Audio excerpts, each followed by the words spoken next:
Hello everyone, আসসালামু আলাইকুম। I hope আপনারা সবাই অনেক ভালো আছেন। আলহামদুলিল্লাহ আমি অনেক ভালো আছি। আপনাদের জন্য নিয়ে আসলাম নতুন একটা ব্লগ। আশা করি আমার ব্লগটা আপনাদের ভালো লাগবে। আমি রুমে খাটের নিচে অনেক বেশি ময়লা জমছে, অনেক দিন ধরে পরিষ্কার করা হয় না। তো ম্যাডামে বলতেছিল এই খাটের নিচটা যাতে আজকে পরিষ্কার করি। আজকে রাত্রে নাকি ম্যাডাম এই রুমে ঘুমাইতেই পারে না, এই ম্যাডামকে নাকি কিসের জন্য কামড়াইছে আর কি। সব সময় সামনের টুকি ঝাড়ু দেওয়া হয়, মোছা হয়, খাটের নিচে মোছা হয় না, তো ময়লা জমছে। তাই খাটের নিচে হয়েছে অনেক দিন আগে যে কোষার বালিশ আছে সুপার সেটের সাথে থাকে, ওইগুলা ভরে ভরে রাইখে দিছিলাম পলিথিনের ভিতরে। তো ওগুলা টাইনে টাইনে বের করলাম। দুনিয়া সব কিছু আইনে ম্যাডামে খাটের নিচে ভরে রাখছে, একটা করে টান দিয়ে আর একটা করে বের হয়। ব্যাগ ট্যাগ কোষার বালি যত যা ছিল, এত এত জিনিস রাখবেই বা কোথায়। একদম পুরা বাসাটা জিনিসপত্র দিয়ে ভর্তি। আবার যেগুলা না লাগে সেগুলা ছাদে হচ্ছে একটা রুম আছে ওই জায়গায় রাখছি, আমার রুমে রাখছি। তারপরও আর কি জিনিসপত্র রাখার কোনো জায়গা নাই। কিন্তু যেটা না লাগবে সেটা আবার ফেলবেও না। অনেক সৌদিরাই আছে যেটা না লাগে মানে অপ্রয়োজনীয় জিনিস বাসায় রাখে না, ময়লায় ফেলে দেয়। কিন্তু আমার ম্যাডামের অভ্যাস হয়েছে এই আগের যুগের মহিলাদের মতো, মানে আমাদের বাংলাদেশে যেমন আগের যুগের অনেক মহিলারা আছে না, যে কোনো কিছু মানে একদম একটা কাগজ থাকলেও হচ্ছে উঠায় রাখে বা হচ্ছে এক জায়গায় গুইজা রাখে। তা আমার ম্যাডামের স্বভাবটা কিছুটা ওইরকম। খাটের নিচে যতই ঝাড়ু দিয়ে টানাটানি করি ময়লা আর আসতেছিল না, এজন্য খাটটা একটু সরাই নিলাম।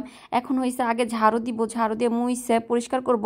আর ওই যে খাটের যে ওই মানে মাথাটা আছে ওটার কি বলে, আচ্ছা যাই হোক, ওইটাও হচ্ছে ভালো মতো মুছবো। তো এটা হচ্ছে আমার মাথার উপরে প্রায় পড়ে যায়, সারছিল আমার অনেক বেশি রাগ পাইছে, কারণ ভারী কোনো কাজ করতে গেলে পরে একদম ঘামায় টাইমায় অস্থির করে দেয়। সৌদি আরবে এখনো পর্যন্ত অতটা গরম পড়ে নাই, আবার কমও না। এই যে দেখুন কতগুলা বের করছি, আরও তারপরও কতগুলা রয়েছে ব্যাগ ট্যাগ। আর এই ব্যাগগুলো হয়েছে যে কখনো সপরে টপরে গেলে আর কি লাগে, তা আইনে সাইরে হয়েছে আবার খাটে নিচে ঢুকাই রাখি যাতে সহজে আবার হাত দিলে পরে পাই। কিছুক্ষণ আগে ঘুমের থেকে উঠছি, এখন পর্যন্ত নাস্তাও করি নাই। এই কাজটা সারবো, পরে হচ্ছে বাসার জন্য আবার রান্নাও করব। আজকে বাসায় মেহমান আসবে, সমস্ত কাজ হচ্ছে একচোটে পড়ে গেছে। এজন্য হয়েছে ইদানিং তেমন একটা ব্লগও দেওয়া হয় না, আর কি নাকি দিব। আর ফোন টিপতে বেশি ভালো লাগে, এজন্য ব্লগ টলগ প্রায় বাদ দিয়েই দিছি। তো দেখুন এখানে অনেক অনেক কাজ ছিল, কাজগুলো করতেছিলাম। এখন হচ্ছে এগুলো ঝাড়া ঝাড়া দিয়ে একটু উঠে রাখতেছি। বড় একটা পলিথিনে এগুলো ভইরা পর হচ্ছে ছাদে রাইখা আসমো। একদম প্যারাদায়ক এগুলো, এখান থেকে ওখানে এখানে, এগুলো বাসায় লাগে না, তারপরও ফেলতেও দিবে না। আর এই যে এই লাঠিটা দেখুন, এটা হচ্ছে সৌদি আরবের মহিলারা যখন আর কি বিয়ের অনুষ্ঠান হয় বা ভালো কোনো অনুষ্ঠান হয় তখন হচ্ছে এই লাঠি হাতে নিয়ে আর কি ডান্স করে। তো লাঠিটা হচ্ছে অনেক সুন্দর, সাথে ঝুলুম ঝুলুম দিয়া লেস লাগানো, ভালোই লাগতেছিল। তো এখন হচ্ছে খাটের নিচটা ঝাড়ু টাড়ু দিয়া হয়ে গেছে, এই যে বাইরের খানিক ঝাড়ু দিব। আর এরমটা হচ্ছে আমার ম্যাডামের। রুমটা পরিষ্কার করা হয়ে গেলে তাড়াতাড়ি করে যাব রান্নাঘরে, কারণ হাঁস ভিজায় রেখে আসছি। জোহরে আজান দিয়ে দিচ্ছে, রান্না করব কোন সময়, খাবে কোন সময়। এই জন্য হয়েছে যে মিশিংটা নিয়ে আসলাম, যে মিশিং দিয়ে তাড়াতাড়ি করে ঝাড়ু দেই। তার মধ্যে ঝাড়ু দিতে গেছে আর দেখি মিশিংয়ের ভিতরে ঢুকছে চুল, কি পরিমাণ খারাপ লাগে। পরে আর ভিডিও করি নেই। যাই হোক, এই যে দেখুন রান্নাঘরে হাঁস ভিজায় রেখে গেছিলাম, তো এগুলো হয়েছে কাটছি। তো আমার ম্যাডাম হয়েছে হাঁসের পিছনের সাইড আর হচ্ছে যে গিলা মাইটা এগুলা খায় না, তবে আজকে আবার বলতেছিল যে খাবে। তো এখান থেকে হচ্ছে যে দেখুন হাঁসের দুইটা মাথা ছিল, কারণ দুইটা হাঁস আর একটা মুরগি রান্না করব, নিচের তলা সবাই নিয়ে খাবে।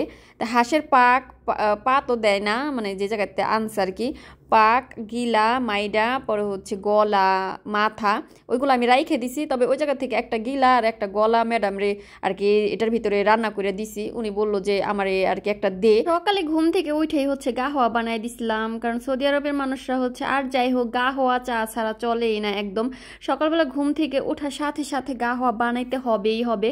তো কেটলিটা হয়েছে ধোয়া হয়েছিল না ব্যস্ততার কারণে, তো এখন ভাবলাম ধুই আর আপনাদেরকে দেখাই আর কি কি রান্না করব। আমার রান্নাঘরের অবস্থা, সকালবেলা নাস্তাও কিনে আনছিল, কি নাস্তা কিনে আনছে আপনাদেরকে দেখাই। অল্প অল্প খাইছে আর রয়েছে। এই জায়গায় হচ্ছে যে বাংলাদেশে আমরা পেঁয়াজও খাই না ওই রকম, এটা হচ্ছে একটা বড় সিমের দানা দিয়ে বানায়, তার উপরে আবার সস আর তিল দিয়ে দিছে। আর এখানে হচ্ছে খাল, মূলা, গাজর, শসা এগুলা দিয়ে একটা মানে সিদ্ধ করে কিভাবে যেন সৌদিদের একটা আচারের মতো আর কি, অনেক টক টক লাগে ওইগুলা খাইতে। আর এখানে ছিল বেগুনের ভর্তা, পরে হয়েছে যে মুসুরির ডাল দিয়ে আর হয়েছে লুডুস দিয়ে রান্না করছিল। মানে হোটেলের খাবার তো মোটামুটি খারাপ না, ভালোই হয়। তো যেদিন হোটেল থেকে খাবার কিনে আনে সেদিন হয়েছে সকালবেলা নাস্তা বানাইতে হয় না, তো অনেক ভালো হয়, সুবিধা। আবার আমিও মাঝে মাঝে খাইতে পারি। তো খাইছে আর এই খাবারগুলো রয়েছে। জোহরে আজান দিয়ে দিছে আর 10 থেকে 15 মিনিট আগে, আমি এখন পর্যন্ত নাস্তা করি নাই। ম্যাডামরা সকাল 10টা সাড়ে 10টার সময় নাস্তা করছে, তাই আমি হয়েছে 11:30টার সময় ঘুমের থেকে উঠছি, উইঠা হচ্ছে কাজ ধরছি। তো এখন আমার কাজ শেষ হয়েছে, রান্নাঘরে ঢুকলাম। তো এই যে রুটিগুলো আনছিল আর কি খাবারের সাথে গরম গরম, তো এখান থেকে একটা রুটি দিয়ে একটু ডাল দিয়ে খাবো, নাস্তা কইরা পরে হয়েছে দুপুরে রান্নাবান্না উঠাবো। কারণ আমাদের বাসায় হয়েছে দুপুরে নাস্তা প্রায় 4:30 5টার টাইমে আর কি, 5টা বাজে ওইরকম টাইমে খায়। তো এই জায়গায় দেখুন এই যে আমি এক গ্লাস চা নিছি, ম্যাডামদের জন্য চা বানাইছিলাম। তো চা ছিল কেতলির ভিতরে, ওখান থেকে এক গ্লাস চা নিছি। সচরাচর আমি চা ওইরকম বেশি একটা খাই না, কিন্তু আজকে ভাবলাম একটু খাই। তো রুটিটাও অনেক বেশি একদম তুলতুলা নরম ছিল, যেহেতু কিছুক্ষণ আগে আনছে আর কি, মানে কয়েক ঘন্টা আগে আনছে। তো এই পেঁয়াজুটা দিয়ে ডাল দিয়ে পরে হচ্ছে মানে খাইতেছিলাম, আমার মুখে দেওয়ার সাথে সাথে এত বেশি মজা লাগতেছিল। আর বিশেষ করে হোটেলের খাবার, বাসার খাবারের থেকে হোটেলের খাবার মোটামুটি ভালোই লাগে, খাওয়া যায় ভালো আর কি, মজা হয়। মানে ধয় টয় হয়তো বা পরিষ্কার কইরা। আর আমাদের বাসায় আমি যে খাবার রান্না করি মানে আমাদের ম্যাডামদের জন্য, আমি অনেক পরিষ্কার পরিচ্ছন্ন করে রান্না করি, কিন্তু আমার কাছে এই যে তেল নুন ঝাল ছাড়া খাবার একটু মজা লাগে না। এজন্য আপনারা তো জানেনই শুরুর থেকে যে আমার খাবার আমি আলাদা রান্না করে খাই। তো এখন যেহেতু ওইরকমভাবে বেশি একটা ভিডিও দেওয়া হয় না, এজন্য আর কি শেয়ার করা হয় না। ইনশাল্লাহ দেখি নেক্সট টাইম থেকে চেষ্টা করব ভালো ভালো ব্লগ দেওয়ার, আপনারা সবাই আমাকে সাপোর্ট করবেন। তো আজকে হচ্ছে আমি আমার জন্য কিছু রান্না করছিলাম না, তা আন্টি দেখে আমার জন্য খাবার নিয়ে আসছে। আর এই যে একটা পিঠা বানাই নিয়ে আসছে, এই পিঠার নাম কি, পিঠার কোনো নামই নাই, তবে জামাইবো পিঠা এটা বললে খারাপ হবে না, কারণ কিছুটা একদম টেস্ট বা দেখতে ওই রকমই আর কি। মানে আন্টির মনে হয়েছে আমার জন্য বানাবে, তো বানাইছে, নিজেও কয়টা রাখছে আমারও দিছে। তো পিঠাগুলো অনেক বেশি মচমচা ছিল আর মজা ছিল। আর ভাতও নিয়ে আসছে আন্টি রান্না করে। আর আন্টি আমাকে আগেই ফোন দিয়ে বলছিল তুই আজকে রান্না করিস না, আমি রান্না করছি, যেহেতু আসবো তোদের বাসায়, তো ভাত আর তরকারি নিয়ে আসবো না, দুজনে একসাথে বসে খাবো না। তো এই জায়গায় হয়েছে যে 2টা হাঁস, আমি আর কি পুরো রান্নাটার ভিডিও করতে পারি নাই, যেহেতু বাসায় ম্যাডামই ছিল, আবার অনেক কাজ কাম ছিল। এত কাজ কামের ভিতরে আসলে ফোনে ভিডিও করাটা অনেক বেশি কষ্ট হয়ে যায়। তো একটা মুরগি আর হয়েছে 2টা হাঁস রান্না করছি। তো মুরগি হাঁসের উপরেই হয়েছে মুরগি দিয়ে দিছিলাম, বেশি সিদ্ধ হয়ে গেছে। মানে আমি ভাবছি কি হাঁস যেহেতু সিদ্ধ হইতে দেরি লাগে, তা আরেকটু পরে প্রেশার কুকারটা বন্ধ করবো, আরেকটু পরে করব, এরকম করতে করতে হয়েছে হাঁস বেশি সিদ্ধ হয়ে গেছে। কারণ সব সময় হাঁস রান্না করি অনেক টাইম লাগে সিদ্ধ হইতে, কিন্তু এই আজকের এই হাঁস 2টা অনেক বেশি মানে ছোট বাচ্চা হাঁস ছিল, তো আমি ভালো মতো বুঝতে পারিনি, একদম সেদ্ধ চোটে লেটকাই বেটকাই গেছে।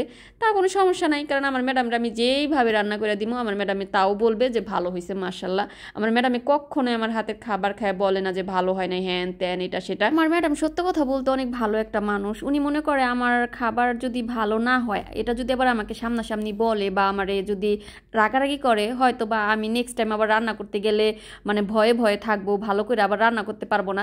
তা উনি হচ্ছে সবসময় বলে যে খাবার ভালো হয়েছে, যাতে আমি আরও ভালো করে রান্না করি আর আমি যাতে আরও বেশি বেশি রান্না করি। যাই হোক, এই জায়গায় হচ্ছে মুরগিগুলো সেদ্ধ করা হয়ে গেছে, মুরগি আর হাঁস, এই জন্য উঠাই নিলাম, পরে আবার তেলে ভাইজে নিছি।